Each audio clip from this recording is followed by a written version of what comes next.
That day they read aloud from the book of Moses, so that the people could hear its words.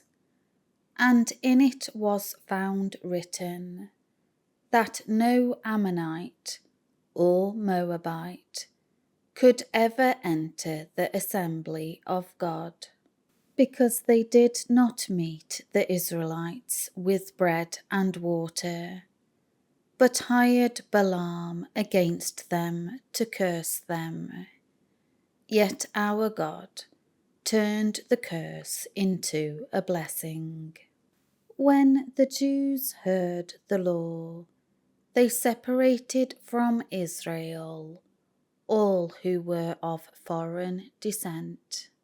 Now prior to this, Eliashib the priest, who was appointed over the chambers of the house of our God, and was related to Tobiah, our adversary, had prepared for Tobiah a large room, chamber, where previously they had put the grain offerings, the frankincense, the utensils, and the tithes of grain, new wine, and olive oil, which were given by commandment for the Levites, the singers, and gatekeepers, and the contributions for the priests.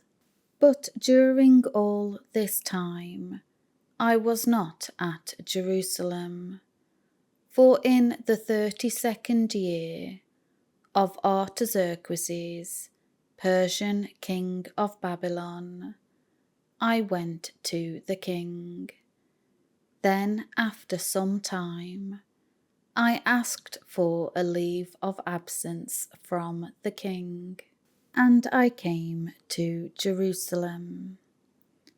Then I discovered the evil thing that Eliashib had done for Tobiah, by preparing a room for him in the courtyards of the house of God. It was very displeasing to me, so I threw all of Tobiah's household furnishings out of the room. Then I gave an order, and they cleaned the rooms, and I put back there the utensils of the house of God, with the grain offerings and the frankincense. I also discovered that the portions due the Levites had not been given to them, so that the Levites and the singers who did the work had gone away, each one back to his own field. Then I reprimanded the officials and said, "Why is the house of God neglected?" So I gathered the Levites and singers together and restored them at their posts.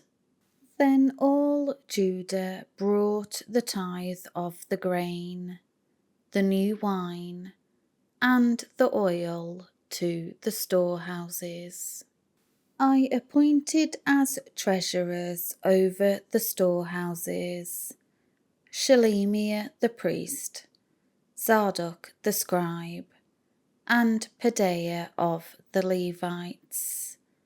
Assisting them was Hanan, son of Zachar, the son of Mattaniah, for they were considered faithful and reliable, and their task was to distribute supplies to their brothers, fellow Levites.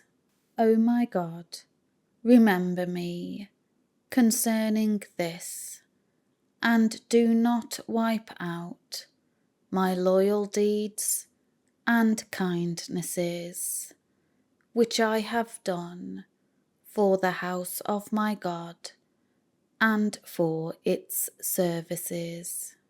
In those days I saw some in Judah who were treading wine presses on the Sabbath, and bringing in sheaves or sacks of grain, and loading them on donkeys, as well as wine, grapes, figs, and all kinds of loads, which they brought into Jerusalem on the Sabbath day. So I protested and warned them on the day they sold the produce. Also, men of Tyre were living there, who brought fish and all kinds of merchandise, and they were selling them to the people of Judah on the Sabbath, even in Jerusalem. Then I reprimanded the nobles of Judah, and said to them, "What is this evil thing that you are doing, profaning the Sabbath day? Did your fathers' ancestors not do the same? And did our God not bring all this trouble on us and on this city? Yet you are adding to the wrath on Israel by profaning the Sabbath." Now when it began to get dark at the gates of Jerusalem, before the Sabbath began, I commanded that the doors be shut and not be opened until after the Sabbath. Then I stationed some of my servants at the gates, so that no load of merchandise would enter Jerusalem on the Sabbath day. So once or twice the merchants and sellers of every kind of merchandise spent the night outside Jerusalem. But I warned them, saying, "Why do you spend the night by the wall? If you do so again, I will use force against you." From that time on, they did not come on the Sabbath. And I commanded the Levites to purify themselves and come and guard the gates, to keep the Sabbath day holy. O my God, remember me concerning this also, and have compassion on me, according to the greatness of your loving kindness. In those days I also saw Jews who had married women from Ashdod, Ammon, and Moab. As for their children, half spoke in the language of Ashdod, and none of them knew how to speak Hebrew, the language of Judah, but only the language of his own people. So I contended with them, and cursed them, and struck some of them, and pulled out their hair, and made them swear by God, saying, "You shall not give your daughters in marriage to their sons, nor take any of their daughters for your sons or for yourselves." Did not Solomon, king of Israel, sin greatly against God regarding these things? Yet among the many nations there was no king like him. He was loved by his God, and God made him king over all Israel. Nevertheless, the foreign women caused even him to sin, by turning to other gods, and so, judged by God, he lost his kingdom. Do we then hear about you, that you have done all this great evil, acting unfaithfully against our God, by marrying foreign pagan women? One of the sons of Joiada, the son of Eliashib the high priest, was a son-in-law of Sanballat the Horonite. So I chased him away from me.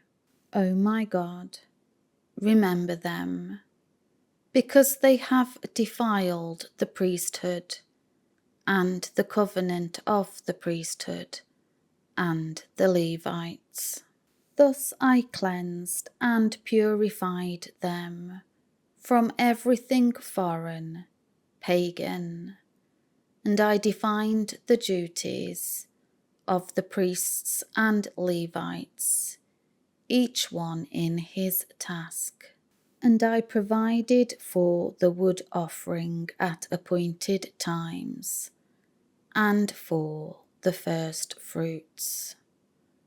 O my God, please remember me for good, and imprint me on your heart.